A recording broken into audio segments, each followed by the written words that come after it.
Halo semuanya, kepada para pendengar. Di sini ada saya Panondang Evel Magdalena, NIM 2109-01084 dari Prodi Sosiologi.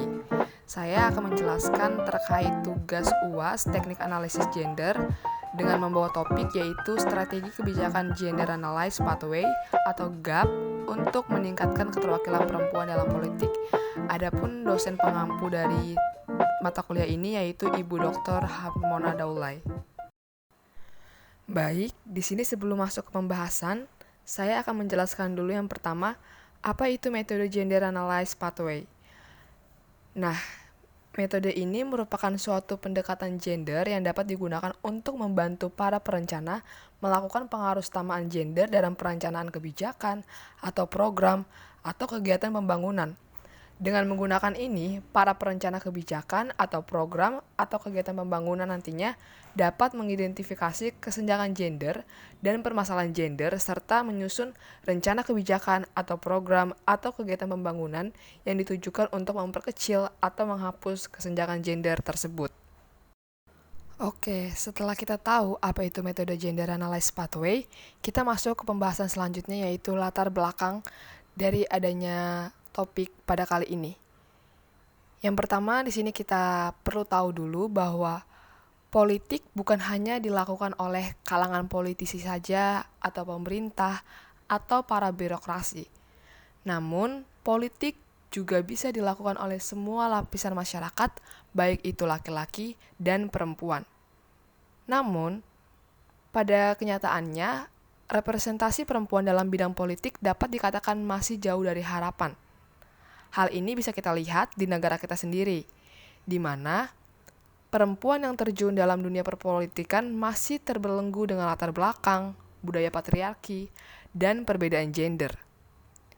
Yang kedua, dari data Kemenko PMK dijelaskan juga nih, bahwa partisipasi perempuan Indonesia itu masih di bawah 30%, di mana pada periode 2019 sampai 2024, hanya 120 orang perempuan yang mampu menduduki kursi DPR dari total 560 orang. Dari 560, hanya 120 orang saja. Itu artinya masih ada 440 kursi lagi yang belum terpenuhi. Yang ketiga, dari adanya ini, kita perlu tahu bahwa pentingnya peningkatan partisipasi perempuan itu harus ada supaya pengambilan keputusan di dalam dunia politik itu bisa lebih akomodatif dan substansial. Selain itu, untuk menguatkan demokrasi yang senantiasa akan memberikan gagasan terkait perundang-undangan yang pro terhadap perempuan dan anak di ruang publik. Oke, dalam menganalisis topik pada kali ini, kita menggunakan metode Gender Analysis Pathway, di mana metode ini memiliki 9 langkah-langkah untuk menganalisis. Yang pertama, kita tentukan dulu itu nama kebijakannya. Kemudian yang kedua, kita cantumkan data pembuka wawasan. Yang ketiga, cantumkan faktor kesenjangan. Kemudian, cantumkan sebab kesenjangan internal, lalu dilanjut dengan sebab kesenjangan eksternal. Kemudian reformulasi tujuan, rencana aksi, data awal, dan yang terakhir indikator gender. Oke, kita langsung masuk ke langkah pertama yaitu nama kebijakan. Di sini saya ambil kebijakan dari Undang-Undang Nomor 10 Tahun 2008 Pasal 55 Ayat 2 tentang pemilihan umum anggota DPR. Dalam kegiatan ini, pelaksanaan pemilu anggota DPR di mana nantinya undang-undang yang telah ditetapkan itu mengharuskan setiap 3 bakal calon itu sekurang-kurangnya harus ada 1 orang perempuan. Nah, dari adanya tujuan kebijakan ini dibuat untuk meningkatkan partisipasi perempuan dalam politik dan menghindari adanya dominasi diri dari salah satu jenis kelamin dalam lembaga politik yang merumuskan kebijakan tersebut. Selanjutnya kita masuk ke langkah kedua yaitu data pembuka wawasan. Di sini sudah ada diagram distribusi jabatan anggota DPR menurut jenis kelamin. Nah, dari adanya diagram ini kita bisa lihat bahwa laki-laki lebih banyak berpartisipasi di dalam dunia politik dibandingkan perempuan, di mana perempuan di sini persaingannya itu masih sangat jauh dari harapan. Next, kita masuk ke langkah ketiga yaitu faktor kesenjangan. Faktor kesenjangan ini meliputi akses, kontrol, partisipasi, dan manfaat. Untuk yang pertama, akses. Dalam dunia politik, masih banyak ditemui caleg perempuan yang mendapatkan nomor urut besar, di mana ini akan mempengaruhi proses keterpilihan mereka lebih rendah. Kemudian, sering sekali caleg perempuan tidak dipersiapkan dengan baik oleh partai politik, yang membuat mereka tentunya jadi sulit untuk bersaing dengan caleg laki-laki. Jadi dalam akses, perempuan masih sangat kurang lah untuk hadir dalam dunia politik ini. Kemudian yang kontrol. Di sini bisa diketahui bahwa tidak semua partai politik melakukan kaderisasi caleg perempuan secara sistematis. Kenapa bisa dibilang seperti itu? Karena masih ada beberapa partai politik yang bahkan memilih caleg perempuan itu di saat-saat akhir pencalonan agar mereka itu bisa memenuhi syarat yang telah ditentukan oleh undang-undang, di mana kan Undang-Undang Nomor 10 Tahun 2008 itu kan memang mengharuskan setiap 3 bakal calon itu sekurang-kurangnya ada 1 orang perempuan. Nah, di dalam dunia politik ini ternyata masih ada beberapa partai politik yang memasukkan perempuan itu di saat-saat akhir. Jadi mereka dikatakan melakukan adanya keterpaksaan lah dalam hal ini, dengan terpaksa memasukkan perempuan supaya mereka bisa memenuhi syarat melakukan pemilihan umum anggota DPR. Kemudian yang ketiga, adanya partisipasi, yang mana sudah dijelaskan di awal bahwa ranah politik ini masih banyak diduduki oleh laki-laki. Dan yang terakhir, manfaat dari adanya partisipasi yang dominan laki-laki itu tentunya akan membuat semua pengambilan kebijakan dan perencanaan di dalam dunia politik itu tentunya berdasar pada perspektif dominan laki-laki. Kemudian kita masuk ke langkah 4, yaitu sebab kesenjangan internal. Di sini ada 4, yaitu yang pertama, rendahnya motivasi perempuan untuk meningkatkan dirinya lebih maju. Yang kedua, merasa rendah diri. Di sini masih ada beberapa perempuan yang merasa bahwa dirinya itu, mereka merasa kalau mereka itu tidak pantas untuk berada di dunia politik.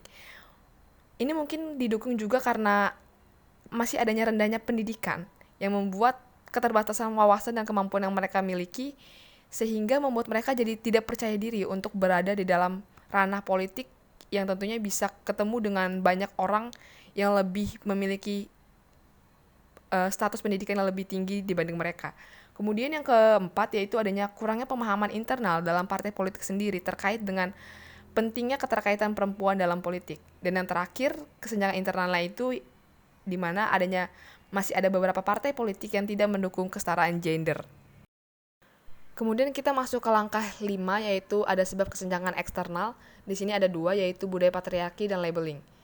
Untuk yang pertama, budaya patriarki itu kita pasti sudah sama-sama tahu bahwa budaya ini memposisikan laki-laki berada di posisi paling atas. Jadi laki-laki memegang kendali atas semuanya dan perempuan berada di nomor 2 atau di subordinasi. Nah, dengan adanya budaya patriarki ini membuat laki-laki menjadi lebih dominan dan lebih berkuasa, dan tentunya ini juga bisa kita lihat di dalam dunia politik di mana memang partisipasi laki-laki lah yang paling banyak. Kemudian yang kedua, itu adanya labeling.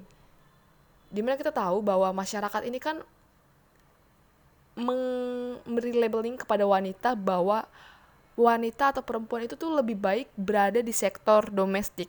Perempuan itu tidak boleh berada di sektor publik, misalnya seperti di dalam dunia politik ini, karena itu bukan ranah mereka. Ranah mereka itu memang di domestik. Nah, dari adanya budaya patriarki dan labeling inilah yang membuat perempuan menjadi sulit untuk bisa mengeksplorasi diri mereka ke dalam sektor publik atau ke dalam dunia politik. Lanjut ke langkah 6, yaitu reformulasi tujuan. Di langkah ini, kita akan merumuskan dan menerapkan strategi kebijakan yang terfokus pada analisis jalur gender dengan tujuan konkret untuk meningkatkan keterlibatan perempuan dalam politik. Untuk reformulasi tujuan di sini ada 2. Yang pertama, pengembangan inisiatif inklusif, dan yang kedua, pemantauan progres untuk mencapai partisipasi perempuan yang lebih signifikan dalam politik. Kemudian kita masuk ke langkah 7, yaitu rencana aksi. Di langkah ini ada 5 rencana aksi. Yang pertama, kita bisa menetapkan target keterwakilan perempuan dalam level kebijakan tertentu. Kemudian yang kedua, mengadakan program pelatihan untuk calon perempuan dan pemilihan agar mereka itu bisa memahami pentingnya keterwakilan gender dalam dunia politik.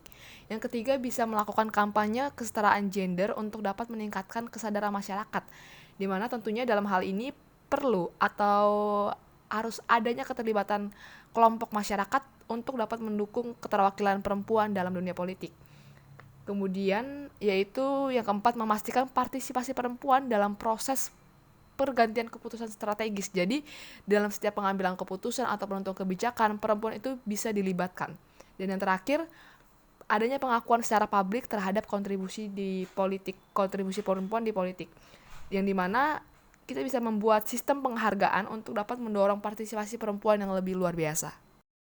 Oke, kita masuk ke langkah 8. Di sini ada data awal. Yang pertama, meningkatnya partisipasi perempuan dalam memenuhi kuota 30% yang telah ditentukan. Jadi, kuota 30% yang sudah ada itu diharapkan bisa terpenuhi oleh partisipasi perempuan. Dan yang kedua, terpenuhinya syarat untuk perempuan menjadi bagian dari partai politik seperti yang telah diatur di kebijakan undang-undang tentang pemilihan umum anggota DPR. Baik, kita sudah sampai di langkah terakhir, yaitu langkah 9, ada indikator gender. Di sini ada hasil output dan hasil outcome. Untuk hasil outputnya itu merupakan hasil dari adanya kebijakan yang telah kita bahas tadi di awal, di mana meningkatnya keterwakilan perempuan dalam politik. Jika partisipasi perempuan meningkat di dalam dunia politik, maka itu nantinya akan memberikan pengaruh atau akan memberikan ada hasilnya di bagian outcome, di mana dengan adanya keterwakilan perempuan dalam politik, maka dalam setiap pengambilan keputusan atau penentuan kebijakan lain, itu nantinya bisa meningkatkan performa yang baru di dalam dunia politik. Jadi, bisa pandangan yang dikeluarkan itu bukan hanya dari pandangan laki-laki saja, melainkan adanya perspektif yang beragam baik dari laki-laki dan perempuan di dalam pengambilan keputusan. Oke, itu tadi yang bisa saya sampaikan terkait 9 langkah gender analysis pathway dalam topik strategi kebijakan gender analysis pathway untuk meningkatkan keterwakilan perempuan dalam politik. Saya berharap apa yang telah saya sampaikan tadi itu bisa menjadi evaluasi ke depannya untuk dapat meningkatkan partisipasi perempuan di dalam dunia politik. Demikian penjelasan dari saya. Bila ada salah kata saya minta maaf. Sekian dan terima kasih.